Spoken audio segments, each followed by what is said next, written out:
Welcome to Wildlife Rehabilitation from Rescue to Release, a podcast dedicated to licensed wildlife rehabilitators and the veterinarians who support them. I'm your host, Gail Buhl.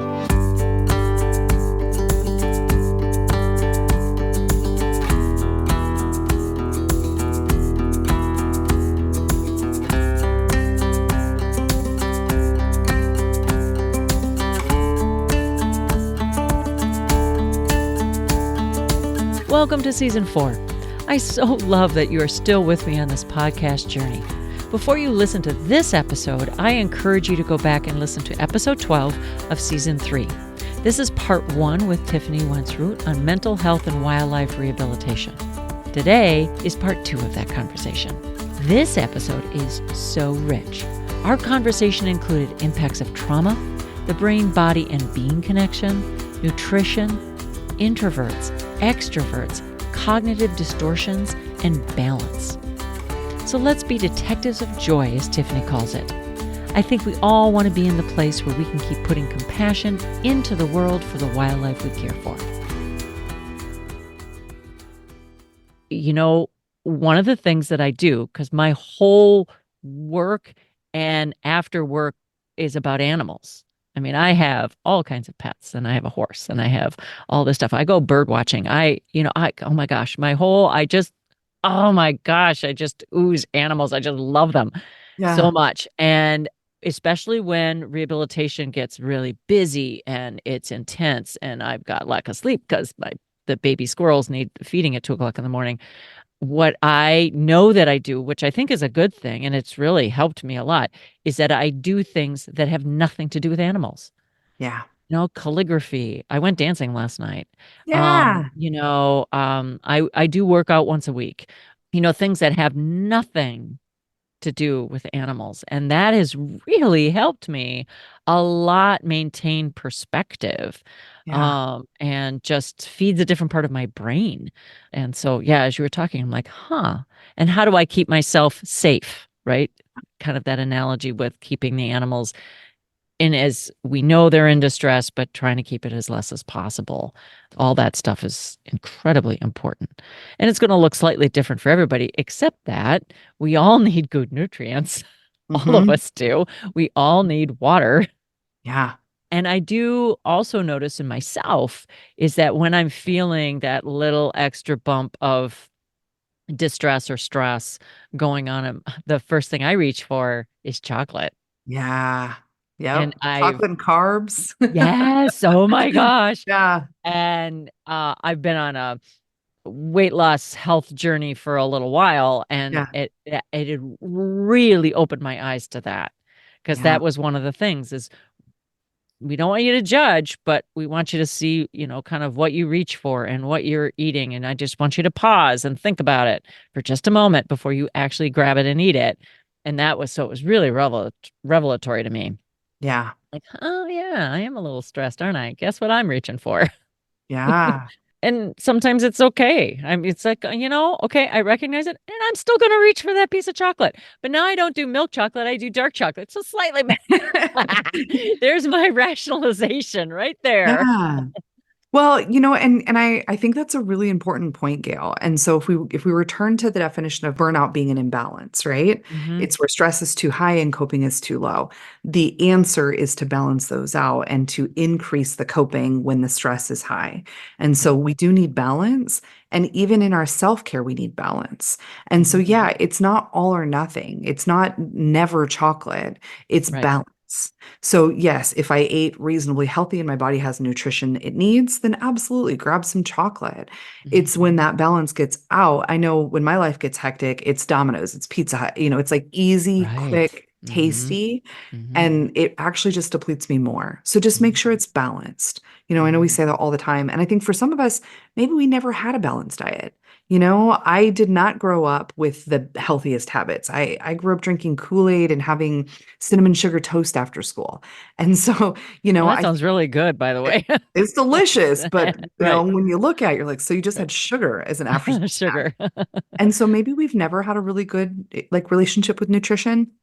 And then we start figuring it out. And boy, oh boy, now I can feel when I eat crap too long. I can just, my body Yeah, feels you it. can. Yeah, you For can some tell the folks, difference. Hmm. again, better might not be a thing that they understand. Hmm. So try it out. And if you're under stress, then try to get some carrots in your body. I know they might Right, suck. They're not as good as dominoes, but like try. right. And yeah, and I think try is good. I was also thinking, so like during the quote unquote slower season, Mhm. which is becoming less and less, with climate change and everything else and Yeah. urbanization, blah, blah, blah. Yeah. But in the slower season, one of the things that I have come to do is stockpile stuff, things that I can freeze. So Yes. then it is easy to grab. And I love your suggestion of having like those granola bars or those other things. So, in between, oh my gosh, I've got another animal feeding in 15 minutes and I'm going to skip lunch again. Yeah. Hey, at least I can get something in my body that is not chocolate or not, those empty, quote unquote, empty carbs Yeah. that, granola bars are not the answer, No. but if I prepare beforehand, I mean, I always keep frozen berries in the freezer now, Yeah. where I never Almonds, did before. hard-boiled eggs. Yeah. Hard-boiled eggs, I do that too. I had decent nutrition growing up, but no one ever truly taught me you've got to have this and this and this and this, ate pretty healthy. But so I started going to strength training. Hmm. And one of the things the trainer has said, and he puts it in frameworks that are really easy for you to digest, well, make sure that you have a little bit of protein before you come to work out. Or Yeah. make sure you have a little bit of protein with every single meal. And I'm a vegetarian, so my proteins are going to look a little different. But Yeah. but it really struck me. I'm like, why is that important? It, Yeah. it wasn't obvious to me. So I had to go look it up and I'm like, well, yeah, duh. I'm Yeah. breaking down my muscles and we're trying to build them up. So I need those nutrients and the proteins to help my body. So I'm 60 or almost 60 and I'm still learning. Yeah. And I'm like, Same. wow, that's so cool. Yeah. There we go. We unfortunately just did not get the user manual for this brain body being. And Really? Where you is it? know, I'm chipped. I feel chipped. we don't get it. And so I think that's also important to recognize. At a certain point, it really is just saying, I don't know how to do this. Hmm. I don't know how. And then, okay, we have a skills deficit. We didn't learn that thing. Hmm. Go and learn it. Hmm. Go on the internet. I was texting my son the other day and I said, did you know how good spinach is for you? And my son writes back and he says, spinach slaps. I'm like, yeah, it does. He's 19, right? So he's a young Sure. thing. And so here we're having this really funny text message exchange and we're talking about, and he's been really looking into it. And he's like, you Hmm. should look into this. And anywho, also be careful with spinach. It can cause some kidney stones. So I just want to put that out there. I learned that. Um, but I think it's okay to recognize that our society does not teach us or prioritize very good behaviors. Hmm. Mostly it doesn't. It's, Hmm. very fast fixes. We are on a culture that said you don't need to suffer. Here's the answer, go on Hmm. TikTok, you'll find it, whatnot. And so I think it's also important for us to just know I wasn't taught this. It's not modeled, and I'm going to have to go learn. So that's the other question that I think a lot of people ask me is, how do I know what to do for self-care? And so Hmm. you just put out the beautiful list of, and I'll remind all listeners that whatever you think an animal might need, you need. You're an animal too.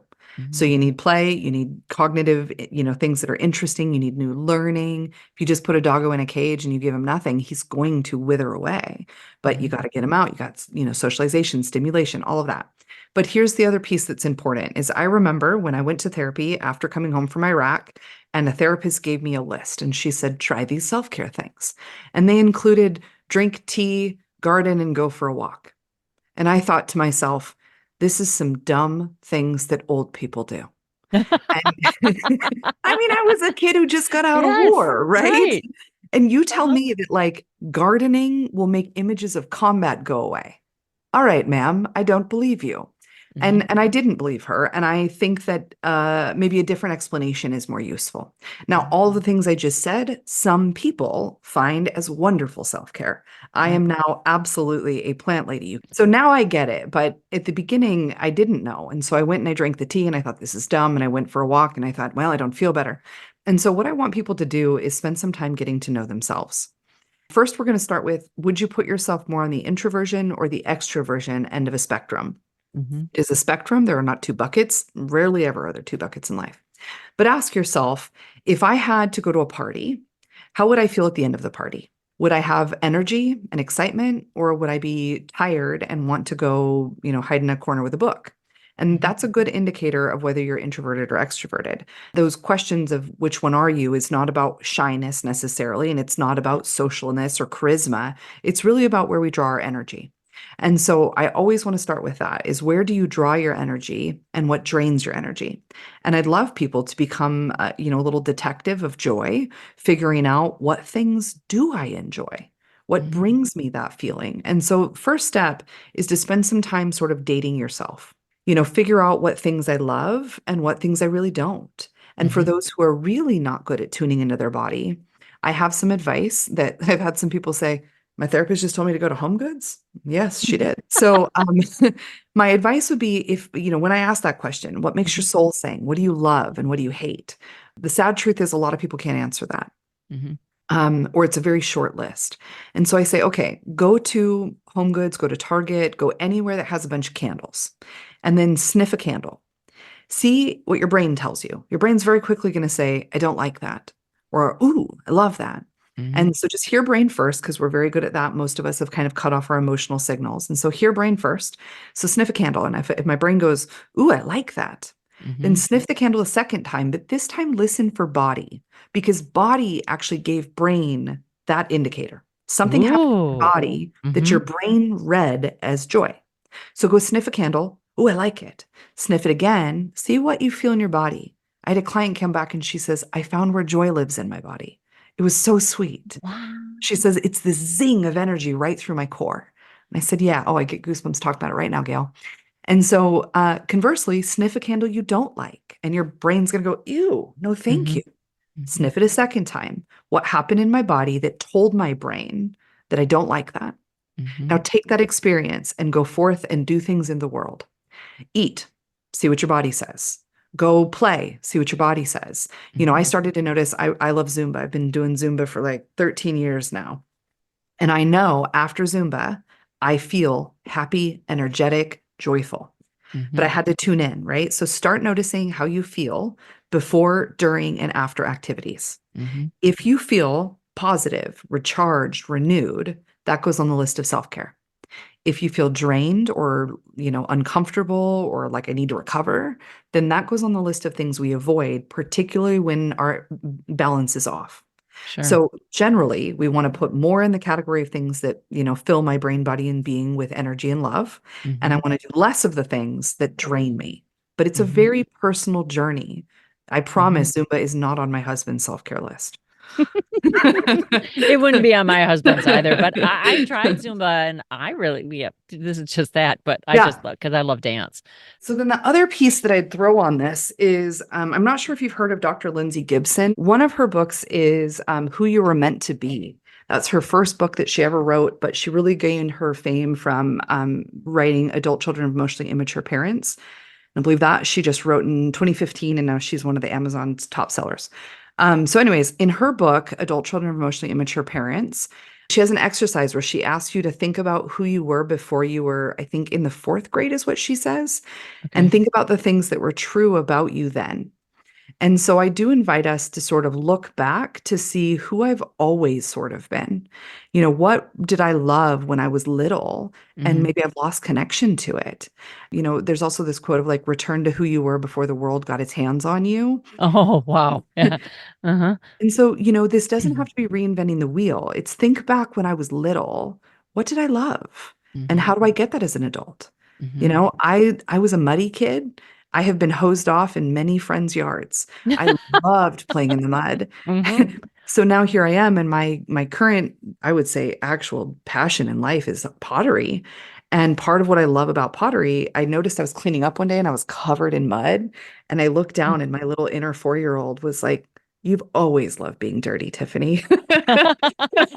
I love that so much. I love So, it so you much. know, think back, and, I would recommend reading all of Dr. Gibson's books. Like literally, I'm a huge fan of hers. She's a lovely human. But think about who you were before 4. Did you love Mhm. riding bikes? Did you love being outside? Did you love, Mhm. creating? How many people drew? My son used to draw these little cartoons Mhm. or they wrote fantastical stories. Well, Mhm. hi, maybe you're a writer. Maybe Mhm. you love to draw and then Mhm. invest in that. Oh, that's wonderful. All of the things that you were talking about just brought up little images of what I really loved and really liked doing. And I've been lucky. I really feel I just just oodles of gratitude for how I grew up and everything. And my through line has been animals the whole time. The whole time. Yeah. My mom says that I was pointing at robins in the yard and reaching for them before I could talk. I don't Yeah. remember that, but it's just like, and a lot of my aunts and uncles have all said very similar things. So yeah, anyway, Yeah. so very, very cool. Very cool. Excellent. I was going to ask you Hmm. what popped for you, and Hmm. that's Nate, like wonderful that you get to do that now as an adult, and I bet it brings you tremendous joy. Really does. It really does. I feel so privileged to be able to do the work that I do, but also be able to go birdwatch and go, we rescued an injured raccoon yesterday, and Yeah. I just feel an enormous privilege that I've got the skills to be able to do it. Now, do I have some um regrets about animals we couldn't catch? And Yeah. then I'm like, okay, I need to make my skills better. Because if I reflect on the rescue, there are some rescues, I don't care how much equipment you've got or how Yeah. many resources, you're not going to catch that animal. But still reflecting, okay, how could I have made that better? Or what could Yeah. I have done? And I want to do just a call out, right? Because sometimes what we do is we are fortunate to do what we love. I do Yep. love being a therapist. I authentically love my Hmm. work. And I also know I got to put it down. I can't do it all day, every day. It's just a very Right. emotional space. And so I want everyone to be very mindful of having a well balanced emotional diet. Hmm. Not just the food that I put in, but I need to play. I need time away Right. from animals. I need time where I'm not a therapist you Hmm. know? So Right. even if we Totally get to do agree. the thing we love, Hmm. we can't survive on just eating chocolate cake every day, even though chocolate cake is awesome. And so we're going to have to balance that, right? Right. And Hmm. sometimes it's harder because what we're doing we love. And then we kind of see that I'm getting enough.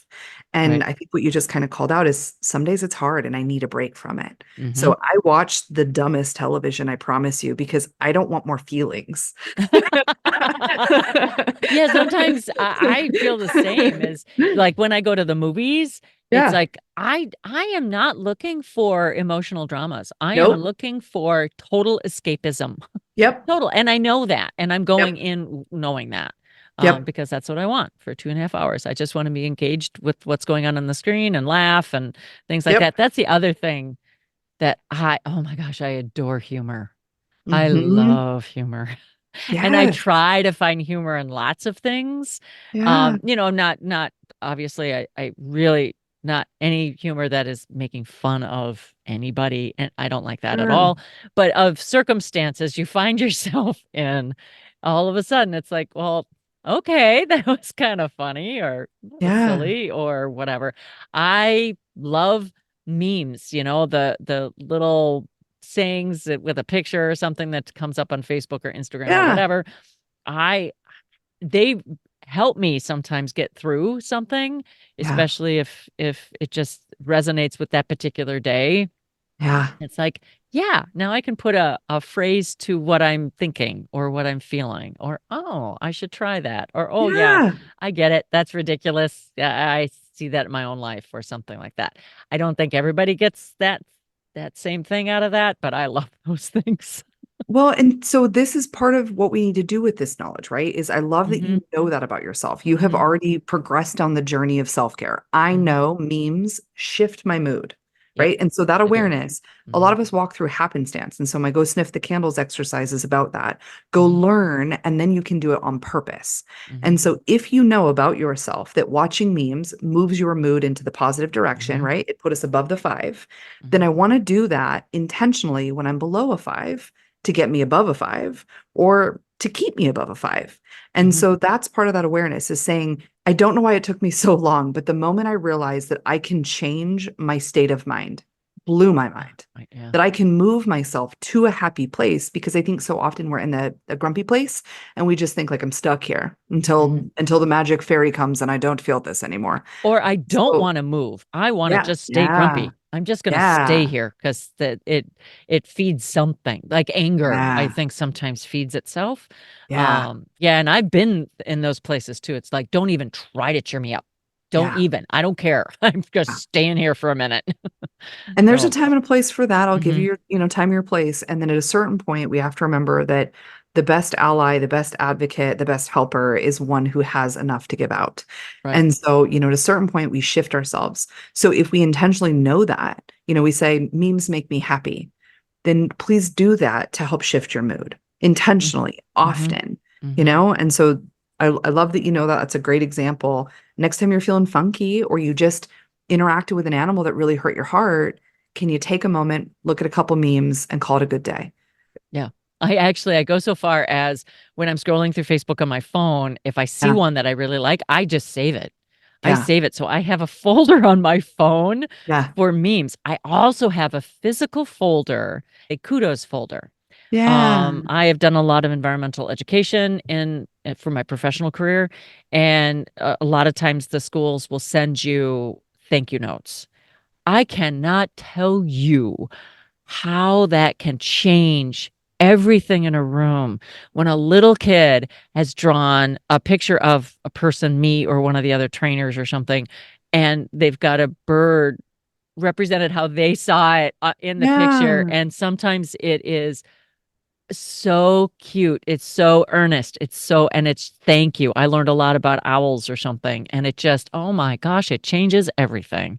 yeah, it So I does. have those and thank you cards from people that I have impacted. I thank you cards to me are a huge deal. So I always send thank you cards or try always to send thank yous because of how much it impacts me. But the question I have, or maybe it's Yeah, not a question, maybe it's a comment. In the field of wildlife rehabilitation, it is so easy because we are seeing the animals that are being impacted by human actions. And yeah, sometimes it's accidental. Way too many times it's intentional yeah, harm to these animals, and they eventually get to you. So unintentional or intentional. And it is so easy. And I don't know if it's the way our brains are set up, but it is so easy to focus on the negative. All humans yeah, are bad. We would do so much better if humans weren't around. And, gosh, everybody, it's always bad, bad, bad, bad, bad. And don't pull to the forefront the amount of people that are really trying to help, including yourself, right? yeah.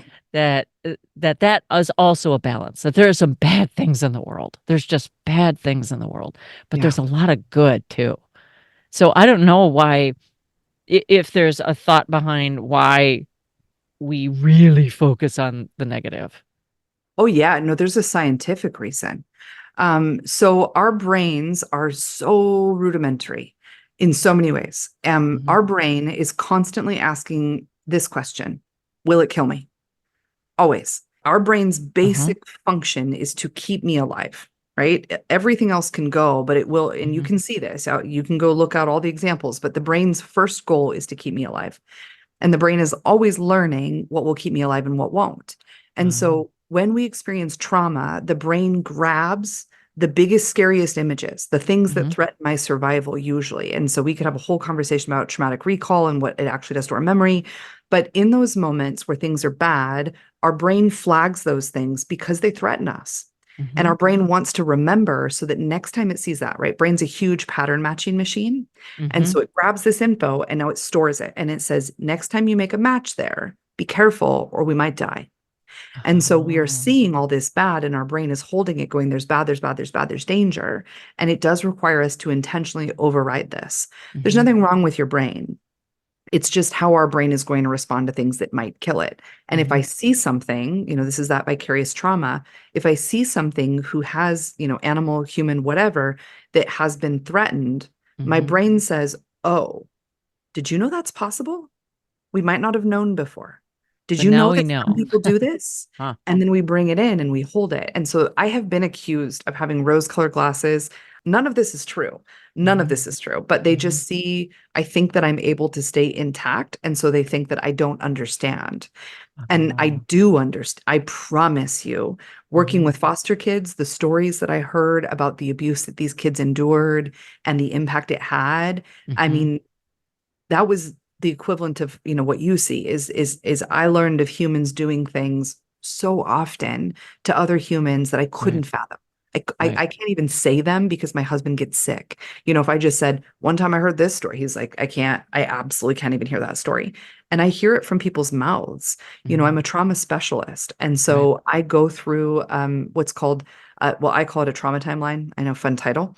Um, we'll Trauma have my timeline. clients write every event that's happened in their life, and Mhm. then we will go through it together. And I will hear in great detail profound abuse. And so I am aware of how terrible humans can be. Mhm. And that, if I focus on it, would wreck me. Mhm. It would wreck me. If I sit with a trauma timeline and I actually think about all the terrible things that occurred, I don't think I could talk to anybody. Right. So it's normal. It's part of what our brain's going to do. We can thank brain. Hey, good Mhm. job. You're just trying to keep me alive. That's great. But then what also happens is there's this experience called a cognitive distortion where my brain sees reality different than it is. And when we go to these spaces of compassion fatigue, burnout, if we're having mental health issues, those cognitive distortions are really prevalent. And the one that we're really looking at right here is called filtering and catastrophizing.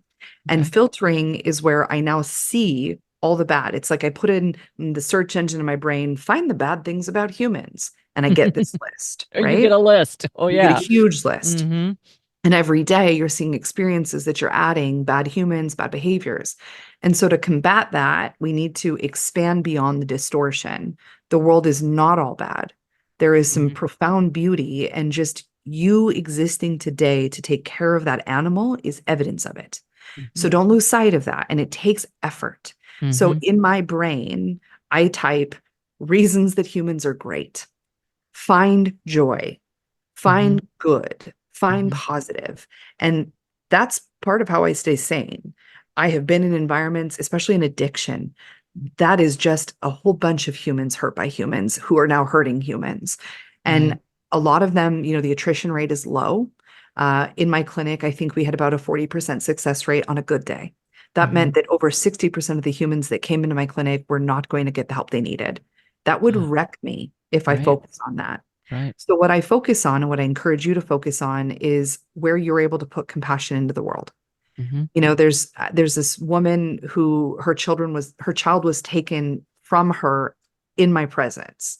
And that was one of the most crushing experiences I've ever had, is to watch that happen, Right. to hug that mom, to hug that baby, to go to that space. Oh, it hurt my heart. Mhm. And all of me felt so sad for the baby, for the mom, for everything. Right. And what I left with was, thankfully, she said to me, thanks for not making me go through this alone. Yeah. And I couldn't stop the pain. That Mhm. day was a life changer for her and her child. It was never the same for anybody, but I just always hear her saying, thank you for not making me do this alone. Mhm. And so even if the animal that you're trying to help doesn't make it, Mhm. choose to focus on the fact that it had companionship, it had love in its final hours, moments. There was the goodness that it deserved, Right. and be very proud of that. Mhm. So I focus on the love that I give. I focus on, sometimes I think of the world as this mountain of suffering with millions of pebbles. Mhm. And there's no scenario where I will ever make that mountain go away. But I do know that every day that I take one pebble off that mountain and I put it on the mountain of good, Mhm. I feel pretty good about my existence. Right. So don't look at the mountain. It's always going to be there, but be really proud of that pebble you took off today. Right. Right. Oh, I love that. I love that analogy. That's a great visual in your head. So, along with that, and boy, do I know that this is very true for me, Yeah. is negative self-talk. The Oh, self-talk, right? You look at other people, well, you've got it all figured out, and I'm never going to be good enough. I'm doing this bad, all that negative stuff. And boy, that's one, well, for me, I mean, that's a spiral. Yeah, I've struggled getting out of that. I have, but yeah. and trying to recognize it, Kale, shut up. Don't do that. Don't do that. Or trying to flip the script on that. But how do I don't even know if there's a question in that. There is a question somewhere in there, but what comments do you have on negative self-talk? How's that? I'll Yeah. let you talk. Well, my therapist side really wants to ask you, and I'm assuming it's not an answer you're going to want to give publicly, but my invitation would be to ask yourself, where did you learn to talk to yourself like that? Because we don't arrive like that just happenstance. Right. And I think, again, Dr. Lindsay Gibson is just, her book was life changing for me and so many of my clients. And I really follow a lot of her theories now. I'm a huge, huge fan. She writes in her book, The Adult Children of Emotionally Mature Parents, that we were often told critical things as children, Oh that yeah. we experienced hypercriticism or, invalidation when we did speak or when we had things. I always think of like a little thing with a little heart in their hand saying, like, look at my heart. And the world often said, I'm too busy, or that Mhm. heart is wrong. And Mhm. so as littles, we learn that that's sort of how we talk to ourselves. And then we take that on and we do that for the rest of our lives. And so my therapist side, really, again, I want to say, you can make that go away. You can make that Right. not be how you talk to yourself. And so I just want to take my 30-second plug for everyone who has that, to say that is not who you are. That is how you were taught to talk to yourself. And so, big invitation, go do some work, go read her book and get to the bottom of it. Here's the shorter Mhm. answer that we have for today is be mindful of where you're putting your energy. Tony Robbins says, where focus goes, energy flows. And so Mm. if I say to myself negative things, then that becomes this cycle. And my brain hears it and then it reinforces it. And that becomes my truth. Right. And so if you catch that, you can engage in what's called cognitive restructuring, where you're teaching your brain to do something different. You're saying, I don't want to do that. And I used to be really critical of myself. And then I worked and stopped doing it. And now when I make a mistake, my natural response is, oopsie. Some people hear it and they're like, oopsie, that's kind of cute. I'm like, I replaced every negative thought I had Uh-huh. with oopsie. Oopsie. And so when you notice it, just catch it. And then please practice being kind to yourself. Offer yourself some compassion, offer yourself some praise. Mhm. Oopsie, instead of how dare you make this mistake? You always do that. And so Mhm. most of us have it. Most of us have this negative committee in our head saying terrible things. And most of us are comparing ourselves to each other. But I always like to say, you're the only one with a front row to your own inner show. And not everyone does. Mhm. So I'm a mess if you have a front row, for sure. Right. But that's just humans. Be more compassionate and graceful and focus on your positives. Focus Mhm. on the fact that you showed up and did work that other people can't or won't do. Right. Right. Oh, I love that. Yeah, thank you. Yeah, I follow several blogs too because I just like reading things and then just absorbing them and thinking about them and letting them percolate a little bit and then thinking about them some more. And one of them, the title was, "Well, that sucked. Now what?" Kind of like just yeah. I mean, nothing is going to always be beautiful and perfect and everything, and like you said, mistakes. Okay, well, so now what? Just like not Love that. judging it, just okay. It's really that really resonated with me a Yeah. lot. So I've been trying really hard and I have a lot less negative self-talk than I used to, but that phrase just really resonated and I've been using it a lot. Yeah. Validate your experience. Yeah. This was hard. This sucked. Ooh, I did make a mistake. That's okay. Hmm. We can be there. But Right. just stop from beating yourself up. No one's going to be served by that. Nobody Right. benefits. We don't train children like that. We don't Hmm. think that that's the best way to train an animal. We don't, trying to teach our dog sit. If they don't sit, we don't start berating them. How dumb are you? Why aren't you sitting? We don't do that. Hmm. Don't do it to ourselves either. Yeah. Is there any well, there's lots, but any last things you would like to uh, make sure our listeners, especially in that field of wildlife rehabilitation, whether they're a veterinarian, vet tech, independent wildlife rehabilitator, just doing this work, any last parting thoughts? Yeah, I've got two things. The first is sort of a strategy for how to do this work during the day. There was once an interaction I was having when I was working with the foster kids where the person I was with was having a very, very bad day. We'll just say that. And I Hmm. could feel it. My Hmm. own energy felt chaotic and scary. And I just, I felt her energy. And I think with animals, that's very, very common. There's this huge energy experience between humans and Hmm. animals. So Hmm. that day, I was not educated or trained in how to do this, but I just organically, I was in this experience and I couldn't leave it. And it was so uncomfortable. I was so dysregulated. And I just instantly thought of Glinda's bubble from The Wizard of Oz. Yeah. I just put myself in the bubble. And Huh. it just came because I'm a big Wizard of Oz fan. Mm. So I just put myself in this bubble. And then later I went back to my supervisor and I said, I had this situation. I felt her energy. I didn't know what to do with it. I did this bubble. Is that weird? Do you have anything better? And my supervisor, she's a clinical supervisor, she said, no, we have to protect our energy. And so if you're going to go in those spaces, have some, when I work with video game folks, they say, put your shields up. And so here Ah. it would be if you know you're going to go there, I don't process trauma on days that I'm not prepared. If you Mhm. show up in therapy and you're like, today's a trauma dump, I would say not today because I need to make sure that I have a bit of like a shield so that I'm Sure. okay. So when you enter your workspace, put on Glinda's bubble. Just make a, permeable, transparent protection between yourself and what you're working with. It Mhm. allows me to have empathy. I can touch, but I can't get in with you. And it Mhm. just sort of says, I'm okay here. I can be okay. And I can contact very painful energy, very sad energy. And so I keep my bubble. And if things get really chaotic outside, I take a nice deep breath in and I blow my bubble up a little bit bigger to give myself more space. Okay. So I would say to folks to have some sort of a shielding practice Mhm. that allows us to enter that space and still keep myself okay.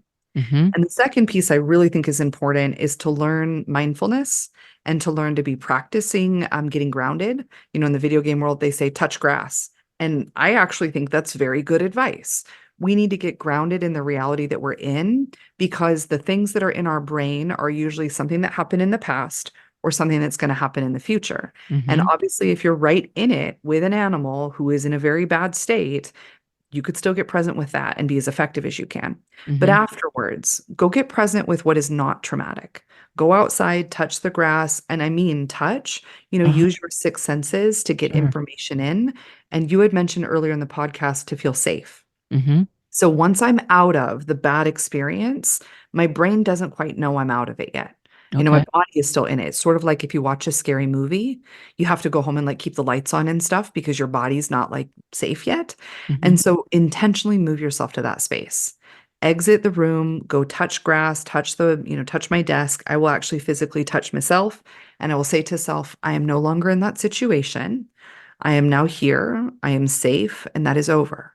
Mhm. And so take that moment to really ground yourself to reality and remind yourself that most moments are really boring. Most of them are really boring. Yes. Yeah. We just bring this stuff in and make this moment really hard. There's a Marvel movie. I'm really into superheroes. Yeah. And one of these superheroes was talking to another one who was kind of trying to see if he's going to be a superhero or not. And he said, uh, you're not a hero all the time. There's just usually just one moment that you have to make a decision that Yeah. you're going to step up in that moment, but the rest of the time is boring. So that really, yeah. How appropriate is Hmm. that for this I bet Marvel had no idea, but They that have is no a idea. wonderful quote Yeah. for this And concept. it's not an exact quote, but that's how, of course, how I remember it in my head. Yeah. But it just of like, oh my gosh, that is so true. That is so Yeah. true. You're not going from one crisis to another, solving all these problems 24/7. I mean, you're not. So it's just that one moment that you need to step up. Is especially because we're talking about animal caregivers, right? Yeah. And someone wanted to look for somebody to assist them, a Yeah. therapist. Is there anything in particular that we should ask or we should look for or, guide us on that process? Because sometimes it's hard figuring out, okay, there's this world of therapists. Who do I pick? Yeah. Great question. So my first advice is to, because it's very hard to get us right now, very hard to get us. Hmm. If you are fortunate enough to work for an employer who has an employee assistance program, an EAP, Hmm. that is probably one of the best ways to get a therapist right now because they have their own special network and there is an agreement between them and the employer to get you a therapist. So there's sort of a Ah. broker to get you a therapist. Hmm. And if the therapist they get you don't like, give it about 3 sessions. It's a bit weird at first. Hmm. And if you really don't jive, then ask for a different one. And so it's sort of dating, you're not going to love the first one you meet, but Mm-hmm. give yourself a little time. So I would always recommend to start with the EAP just because they have a contractual obligation to get you a therapist. Now, independent of that, the question that you have really asked is, how do I find that match for me? Right. Think about the type of person that you're going to feel most comfortable with and things that maybe you won't like very much. Mm-hmm. So, think about, is it important that we have the same gender or religion or philosophy? Mm-hmm. And you can go on Psychology Today is a pretty big platform. And in there, you're going to see the summaries written by the clinicians. And Psychology Today also verifies licenses. So you know that if they come from that website, they are a licensed physician or clinician. So I would take some time reading some profiles to see what it is that fits for you. Ask your friends if they have a therapist that they like. Let's break down that stigma a little bit and just, if Mm-hmm. you have a friend in therapy, who do you know? What do you Mm-hmm. like to do? What do you like about them? If you like what I've shared with you today, then you're going to be looking for someone who specializes in post-traumatic stress disorder or complex post-traumatic stress disorder. And you might even be looking at someone who studied attachment theory. And so I do a lot of attachment trauma. So that's, having problems with caregivers and things like that. So you Mm-hmm. could look for theories along that line.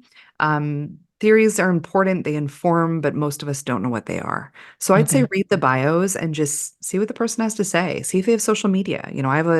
I have a really underwhelming Instagram, but you can see videos of me and you can kind of get a flavor of, I'm kind of a Mm-hmm. weird therapist. You can get a flavor of that on Instagram. Okay. So that would be I think what I would offer folks now is, you can also usually get a clinician to do a 20-minute free consultation. Most of us will do that. Mm-hmm. And during that, you can ask questions. I would like to ask, have you ever been in therapy yourself? And I personally don't want a clinician who won't answer it. And there's nothing wrong with clinicians that won't answer it. Sure. That's my style. I like a little bit more vulnerability and authenticity. But you could ask them, what is your orientation and what can I expect from working with you? You could Mm-hmm. do that little 20-minute consult and kind of get a feel of, are they a good fit? Mm-hmm. Awesome. I want to thank you so sincerely for this time, because this is an area that we're coming more to terms with and we're hearing a lot more about, which is just so amazing. But Yeah. the more we can be in this space and be okay with being in this space, so we can continue to do what we're doing and helping all these animals and helping the people who want these animals helped, I think is just wonderful. So thank you so much again, Tiffany. Thank you. This Really has been appreciate really it. fun. I'm glad. I want to thank my guest, Tiffany Wentz-Root, for all the time and amazing conversation. I hope you learned as much as I did. These topics addressing our brain, body, and being are so important for us in our field of wildlife rehabilitation. We need to take care of ourselves so we can bring our best selves to this work. This work is very hard, but it's very important work serving wildlife and our communities. Wildlife Rehabilitation from Rescue to Release is a production of Partners for Wildlife, working hand in hand with wildlife rehabilitators and veterinarians to improve the welfare of orphaned, ill, and injured wildlife. Our executive producer is me, Gail Buhl. I'm the Partnership Coordinator for Partners for Wildlife at the University of Minnesota College of Veterinary Medicine's Raptor Center. To learn more about the Raptor Center and Partners for Wildlife, please visit theraptorcenter.umn.edu. Our producer is Reese Rosado. Special thanks to our guest Tiffany Wentz-Root, Partners for Wildlife, and the Raptor Center. That's our show. I hope you join us again next time.